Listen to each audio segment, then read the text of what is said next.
learned the word to say I humbly receive. But how could they prepare us for the hand that came, when 1,000 perfect strangers' arms opened, while the smallest fingers offered up a paper crane? Where you go, so must I go. Where you stay, I will stay. Where you rest, I'll follow. Whenever the rain falls, I hear your name, and I remember the way the friends, they felt like home again, like a wave of yesterdays crashing to the shore.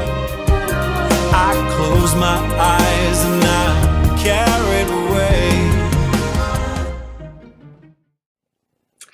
Hello, and welcome to When Music Meets Mindfulness. I'm your host, Vanya Chan. Our featured guest today is the incredibly talented composer, producer, performer, and clinician, Aaron Jensen. Just to share a little bit of his impressive bio, Aaron is a Toronto-based artist with a passion for collaboration, exploration, and community building. His creative work has been premiered and recorded by Juno and Grammy Award-winning artists, including Randy Brecker, Mariah Carey, Natalie McMaster, and Dame Evelyn Glennie. He acted as musical director, band leader, and composer for the 9-time Emmy Award-winning series Schitt's Creek. His compositions have been performed around the world, and he covers a wide variety of genres ranging from musical theater to video game music. Aaron is also the artistic director and musical director of the vocal group Countermeasure and artistic director emeritus of Sing, the Toronto Vocal Arts Festival. I have known Aaron since we were both undergrads in the music department at York University, and we had a blast singing together in York's collegiate a cappella choir, Weeby, formerly known as Weeby Jazzin', which is still going strong today. So it is with great pleasure to welcome an old friend to this series. Aaron, it's so good to see you. How are you? Great to see you. Thanks for having me. Yeah, excellent. So good to see you. Okay, so let's move on to the questions and start this interview, beginning with our first topic, calming the mind. What are some activities that you feel help calm your mind, heighten awareness, and bring your focus to the present moment? It could be meditation, reading a book, listening to music, etc. These activities could be in relation to your preparation for a musical project, or it could just relate to daily routines and tasks. I start almost every day 2 hours ahead of the rest of my family. I'm the early riser of the family, and I've usually logged 15 to 20,000 steps before anybody else is awake. So I spend a lot of time on my feet, both just for myself, but also for the creative process. As a composer, I like to get away from the instrument. I like to get away from the piano. I'm most in the moment when I'm out in nature and when I'm walking and on my feet.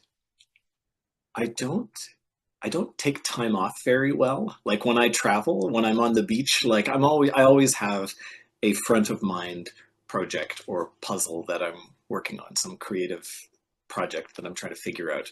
And so it's usually pretty clear to me what I'm working on from one day to the next. For my own state of mind, I find that the best reset, sort of emotional and headspace reset, is spending time with my family, with my 3-year-old daughter and my wife. Absolutely. That's wonderful.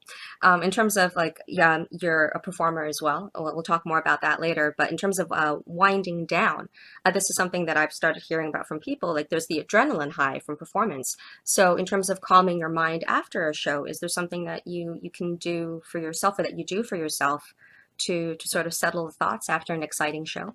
For me, best case scenario, and this is the case most of the time, it's very rare for me to leave or to enter or leave the stage with a lot of nerves or anxiety or whatever.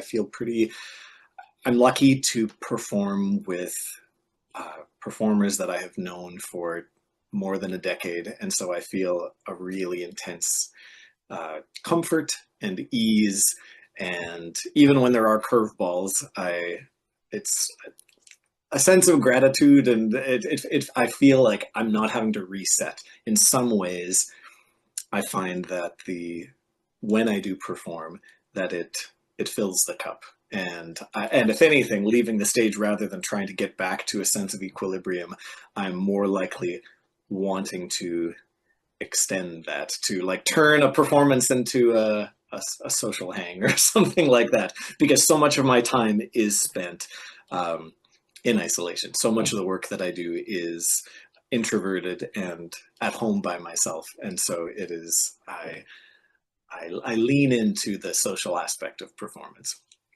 To me, my impulse is not inward gazing during a performance or after a performance. I feel like, the time to be worried about technique or memorization or whatever else, that's long past. And once you're on the stage, it's just about communion with your fellow performers, or even more so with the audience, of telling your story. And I think that after a show, my favorite thing to do is an extension of that, is whenever possible to go out into the lobby and to talk to people, and to be around for anybody who wants to, just say hello. But oftentimes people have a lot of questions, or people want to tell their stories, and that feels like just an extension of the art in a lot of ways. If you are opening yourself up and sharing something, that making that personal connection afterwards is really integral to me.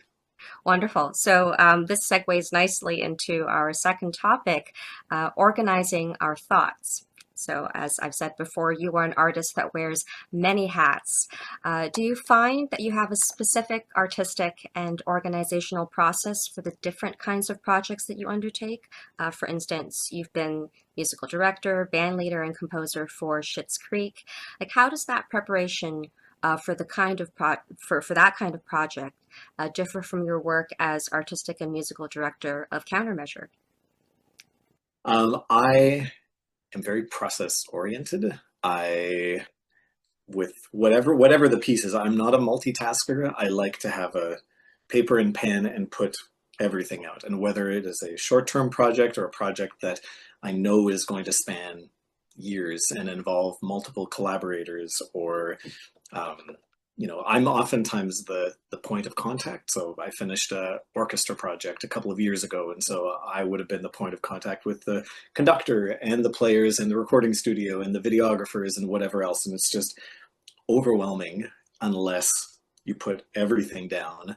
And I create critical paths. I break every job down into tiny little discrete tasks, and then it doesn't seem quite so overwhelming. And even, to be honest, when it comes to the creative side as a composer, I think that when people tend to think that there is a peace or a clarity that's akin to emptiness, like a clear mind. And for me, there is something, it's not at odds with that, but the first thing that I do is I populate the world. Like, a blank canvas is overwhelming. Like, it is just the possibilities of all of the things, and that can be stymieing. And so before I write a piece of music, before I work on a lyric, whatever the process happens to be, I can usually describe something in words. Exactly, like, this is the kind of piece it is. This would be this. I want this to function like this other piece, or I'm writing for specific players, and that comes with the constraints of that instrument. I know, I could describe something in terms of the tempo and the feel and the story and all of that. And the more that I put that adjectival description down on the page, the more it seems like I'm actually already describing a thing, and it's a lot easier to just then let my mind wander. And that's when I go for a walk, and that's when I already have this sort of ephemeral image of what this piece is, and I can just let ideas percolate. you mentioned, long-term projects. I was going to move on to your upcoming countermeasure album. It sounds exciting. You say that you've been working on it for the past 3 years, and it's about to be, or you're in the process of releasing it, working towards releasing it. It features your original compositions, and it showcases collaborations with several Grammy and Juno award-winning artists. So could you share more details about this exciting project and also just your process of putting together this long-term project? Yeah, for sure. This is the album is called Guest Sessions Volume 2. It's the second in the Guest Sessions series, probably the last, but who knows? But it's a concept album of sorts. It is, as you mentioned, I'm the artistic director of Countermeasure, a vocal group, and so this is a piece that explores how voices can interact with solo guest instrumentalists. And so like what opportunities are afforded when you have voices and a theremin or a funk electric bass player or a nickel harpa or whatever else.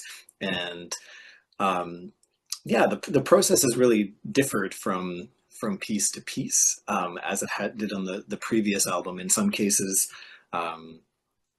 I would quite rigidly score an instrumental part. One of the pieces features Angela Schwarzkopf, beautiful Canadian harpist, and that was absolutely on the page. The next song that we worked on was features a Turkish instrumentalist who plays the yebahar, which is an instrument that this Gorkum Sen created. And it's never been, there's only one in the world, and with a piece like that, it was so driven by spontaneity. It was so driven by dialogue, especially when there is a language barrier. The fact that we're communicating in ideas, and because this is an instrument that I have zero capacity with, there was a lot of opportunities for responding to ideas that are brought to the table that I never would have come up with, and then running and sending things back and forth. And it was a real dialogue.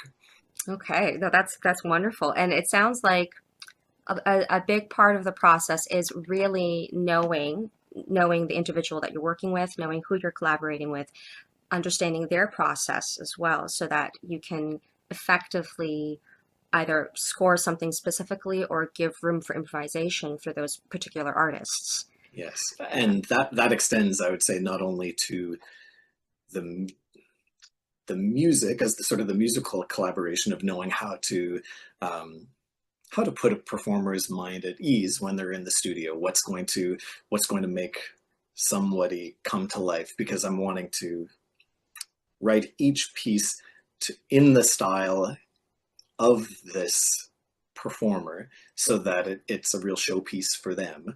But it's also the stories of the group, because as the individuals, as the singers, this is our 15th season with Countermeasure. We've seen each other through a lot. We know each other very well. And when I write music for the group, I'm not just writing for the voices of the singers.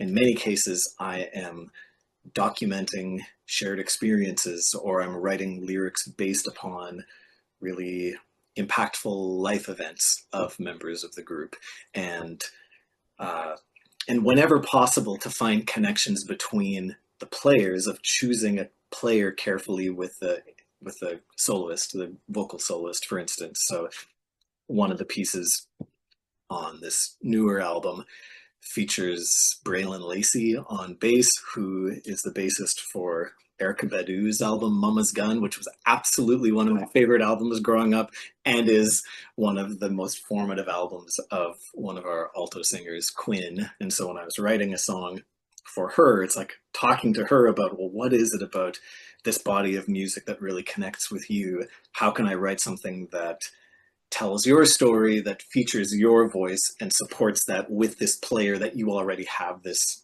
connection to?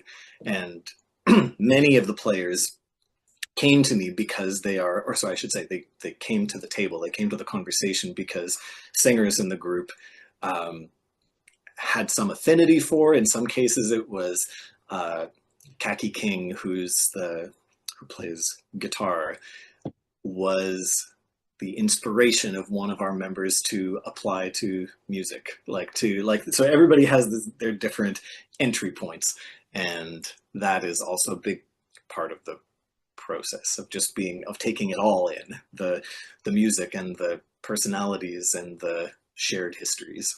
It takes a lot of trust, and I don't take that lightly. There are subjects that I have covered. We've had members of the group we have a member who's lost a parent. One of the songs in the newest album deals with one of our singers' battle with cancer. There's a lot of personal things. There's joyful moments, but there's also some pretty sensitive subject matter. And so going into this and trying to honor the individuals and honor the feelings it is something I take very seriously, and it feels like it takes a leap of faith on both sides, and I'm forever grateful to have this opportunity and to have had this opportunity as long as I have. Oh, that's beautiful. Thank you. You're a very sensitive artist, Aaron, and a wonderful leader. So thank you for that. I can tell that this project's going to be very profound and meaningful for everyone involved, and for the audience. It'll be a pleasure, and we'll be grateful to hear it when it comes out. So wonderful. Okay. So finally, we have our last topic, flow, and we've sort of touched on this a little bit throughout our conversation already. Flow is the state of optimal experience. For performing artists, it can be experienced as the state in which the mind-body connection has been finely tuned to the point that performance seems effortless, spontaneous, and enjoyable.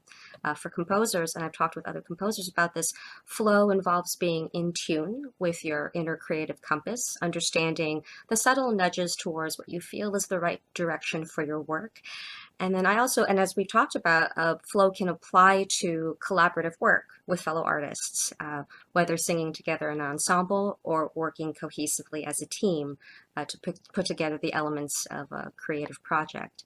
I'm very grateful that we had a chance to sing together in Weedy. I feel like I learned a lot from you singing with you, and you were the co-artistic director, I think, of the year that I joined. That's So right. I remember feeling experiences of flow and joy in our performances. So I thank you for that, and it's always a fond memory for me. Well, you went on then to direct the group yourself, or I co-direct the did. group yourself. Yes, yes, yes. We sort of passed the baton on to Yeah. future generations down the road, which is why it's amazing. It's still going strong today, and it's it's wonderful that we continue to learn and grow together in music. So. Coming back to you, having played both roles as performer and composer-creator, could you share some especially notable encounters and experiences with that optimal state of flow? I think of it almost in two antipodal ways. There's a kind of flow that comes from understanding a job so fully that you can just lose yourself in it, whatever that task happens to be. So for instance, when maybe 6 or 7 years ago, Countermeasure went on tour to the Edinburgh Festival Fringe, and we did the same show for almost a month straight. And by the end of it, we weren't thinking about music. But rather than that feeling like a sense of disengagement, of going on autopilot, it was actually the opposite. I felt like I was more profoundly connected to the material and to the audience because there wasn't all of that excess noise or self-criticism or nervous excitement or whatever else. And so just the familiarity allowed for that sense of peace. The flip side of that, I think, though, is an openness to changes, of course. And the first thing that comes to mind, there's a piece that I was working on for this last album, and I booked the sessions, I had the singers there, they were going to learn it in the booth, and the day of the recording session, I sat back and I listened to this piece that I've been working on for quite some time. And I didn't connect to it. It was not doing what I wanted it to do. And I discarded it. But rather than cancel the session, I just went for a long walk. I had a nap. I came in. I sort of got everybody in a good state of mind. And I knew the kind of song that I wanted to write, the kind of space. I knew the guest instrumentalist that we'd be involved with. And I just led the singers through a series of gestural, improvisatorial singing, and it was it was so calm. It was so like just responsive of like, we're going to try a thing. Oh, that didn't work. We're going to try this other thing. Now we're going to build upon that. And so at this point, the song had no melody. It had no lyric. It was just this amorphous blob, but it felt, it was just fun. It was just play in the sandbox. And there's a spirit that was captured in that session that feels totally unlike a session where people would have been concentrating and focused on music and accuracy and trying to capture something of just uh, enjoyment and being in the space and trying things out. And so that felt like on the one end, I think you can find it from the having things really locked in, and then you can also find it on the other side of the equation. You've traveled around the world in terms of like cultural connection when you're singing in different parts of the world. And is there like a different sense of response to your music? Like, does that sense of flow, that sense of connection with each other and with your audience from different cultural standpoints around the world? Do you feel a difference in that? Yes, I've performed in quite a few different countries. We just recently got back from Japan, and for whatever reason, there just seems to be a real openness for what we do in Japan. I think that there is an earnestness and a vulnerability to the human voice, and through the storytelling that comes from that, and through by the fact that 80% or more of the music that we sing is original and comes from within in so many ways.